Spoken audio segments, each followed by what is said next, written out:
Clapiche, merci beaucoup de nous recevoir. Alors la première question, ça va surtout être un coup de main en fait. Ça fait des semaines que je dis que je vais voir Casse-tête chinois et je suis obligé de préciser la suite de l'auberge espagnole et des poupées russes. Est-ce que vous avez un nom pour votre trilogie? J'appelle ça la trilogie des voyages de Xavier. J'ai pas trouvé mieux que ça, mais je pense qu'on peut trouver mieux que ça. D'accord. Et donc pour vous, c'est lisible comme ça pour le public? Oui, parce que, enfin, si j'appelle ça comme ça, c'est parce que je me suis rendu compte quand même que ce qui reliait ces trois films, et c'est pour ça d'ailleurs qu'il y a des métaphores par pays dans les titres, euh, c'est que c'est vraiment sur une génération de gens qui sont nés avec le voyage, parce que bon, le voyage existe évidemment depuis l'Antiquité, et plus, mais euh, le fait qu'il y ait eu Erasmus, ça a vraiment poussé les gens hors des frontières. Il y a vraiment quelque chose qui fait que c'est beaucoup plus simple pour quelqu'un qui habite à Lille, à Toulouse ou à la campagne d'aller faire ses études en Tchécoslovaquie ou à Édimbourg.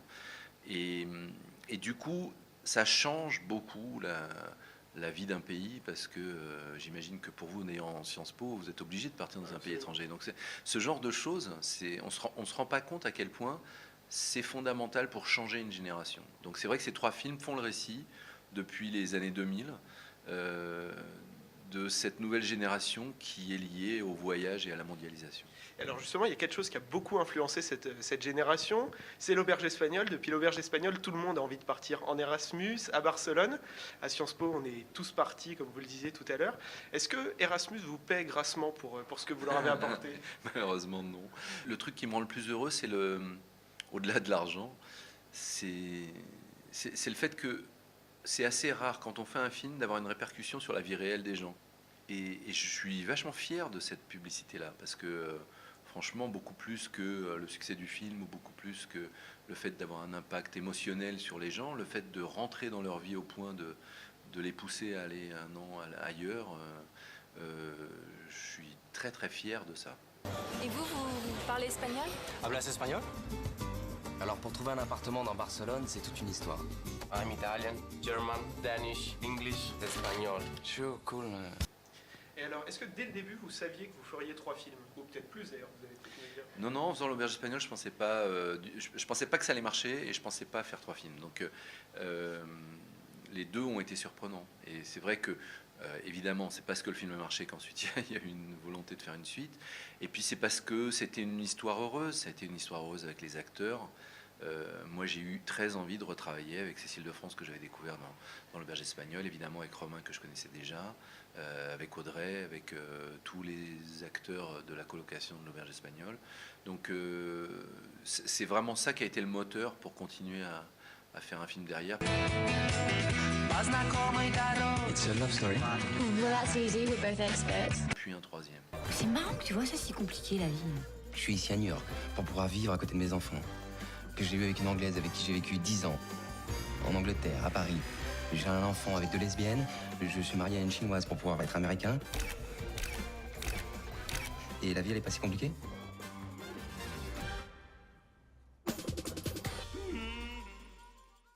Et Xavier et toute la bande, vous comptez les suivre jusqu'à quel âge? Je crois que je vais m'arrêter là. Là, maintenant, je dis que je verrai dans 10 ans si j'en fais un quatrième. Mais je crois pas. Bon, et puis j'ai 10 ans pour réfléchir. Donc, en tout cas, je conçois aujourd'hui le truc comme une trilogie. Et alors, il y a une chose récurrente dans tous les films, c'est cette notion de ville, vous en parliez tout à l'heure, d'avoir des lieux très très forts qui reviennent comme ça régulièrement. Dans quelle ville vous avez préféré tourner pendant cette trilogie? Disons que je mettrais Saint-Pétersbourg, Barcelone, New York et Paris dans cet ordre-là. C'est vrai, Paris est aussi bas alors qu'il y a tant de vos films qui s'y passent. Oui, alors mais c'est quelque chose que je dis maintenant parce que j'ai l'impression d'y avoir beaucoup tourné. Je trouve que c'est de plus en plus difficile de tourner à Paris parce que je sais plus qui disait ça. Le problème à Paris, c'est les Parisiens. Bon, j'en suis un, mais c'est vrai que on n'est pas sympa. Je trouve que les Parisiens en ce moment sont vraiment c'est pas recommandable. Il y a un acteur phare dans votre filmographie, c'est Romain Duris. Est-ce que quand vous le choisissez dans les années 90 pour jouer dans Le Péril Jeune, est-ce que vous savez qu'il va avoir une telle carrière? Non, bien sûr que non. C'est un peu comme quand j'ai fait l'auberge espagnole. Je ne pouvais pas imaginer le destin qui suit. Donc dans Le Péril jeune, il n'était pas acteur, donc déjà c'était difficile de l'amener à accepter de jouer. Et puis finalement il le fait, et puis finalement je lui demande de faire une apparition dans Chacun cherche son chat, puis finalement je le prends dans Peut-être, et puis finalement il y a l'auberge espagnole qui apparaît.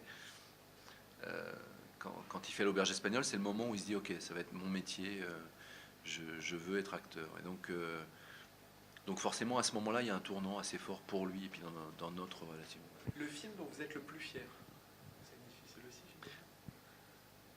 Ouais, j'ai tendance à répondre pour ça sur le Péril jeune, parce que je pense que c'est un démarrage, Le Péril jeune, et que je pense que c'est un film sur lequel j'ai beaucoup d'attachement, parce que c'est le premier film avec Romain, c'est le premier film avec Bruno Lévy, qui est devenu mon producteur aujourd'hui.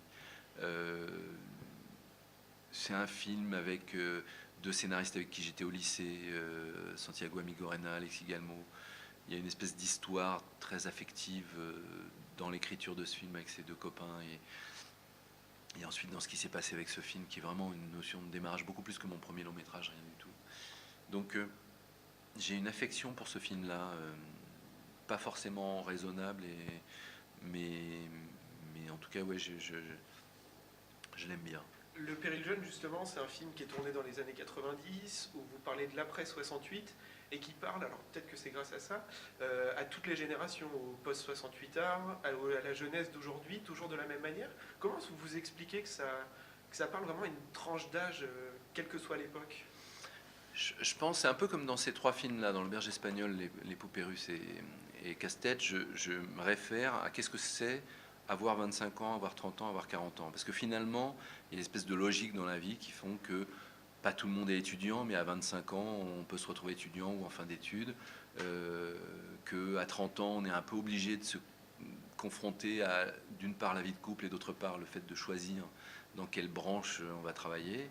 Et puis quand on a 40 ans, il y a quand même beaucoup de gens qui ont des enfants. Donc il y a des espèces de logiques comme ça. Dans Le Péril jeune, je parle de gens qui sont en terminale. Alors oui, je les situe dans les années 70, mais le fait d'être quand même précis sur qu'est-ce que c'est les rapports aux parents, avoir de l'argent de poche, les relations entre les garçons et les filles quand on a 17 ans, ça, le monde bouge, la société change, mais finalement, il y a plein de trucs qui ne changent pas, quoi. Mais aujourd'hui, l'avenir ne se tourne plus vers le jeune. Doit-il aborder l'avenir en lui tournant le dos? Le jeune?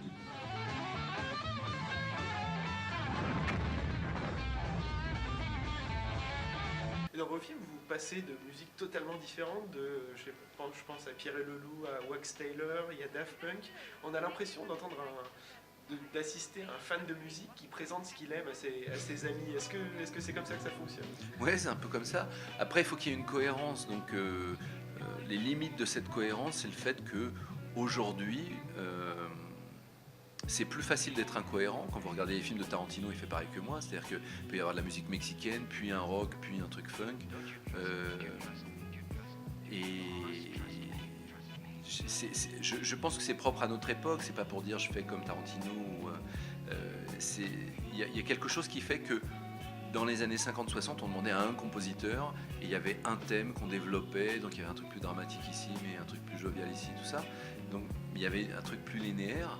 Aujourd'hui, on se dit, voilà, il rentre dans un kebab et donc il va y avoir une musique arabe, il ressort et il va dans un taxi et il y a une autre musique. Et donc, on vit dans ce monde-là. C'est-à-dire que même si on voudrait que ce soit la cohérence, elle ne l'est pas, quoi. Alors, dernière chose, le dernier réalisateur qu'on a interviewé pour SPL TV, c'était Costa Gavras, et on lui avait proposé de prendre la caméra ou l'appareil photo et de filmer quelque chose, de montrer quelque chose qui lui plaisait. Est-ce que ça vous amuserait de vous prêter à l'exercice? Alors là, tout de suite? Ouais, si vous voulez. Ok.